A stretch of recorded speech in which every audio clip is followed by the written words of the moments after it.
This is a video how to unset and set your intruder alarm panel. This is a Menvier TS700. So what you simply do is put your passcode in, or if you have a fob, you simply just touch it on, hold it for 3 seconds, and that will set the system.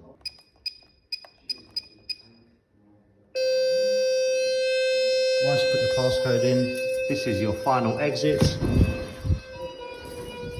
Once you have closed the door, and once the tone is finished, that will confirm that the intruder alarm is set, and you have a 2-tone beep for confirmation that the area is armed.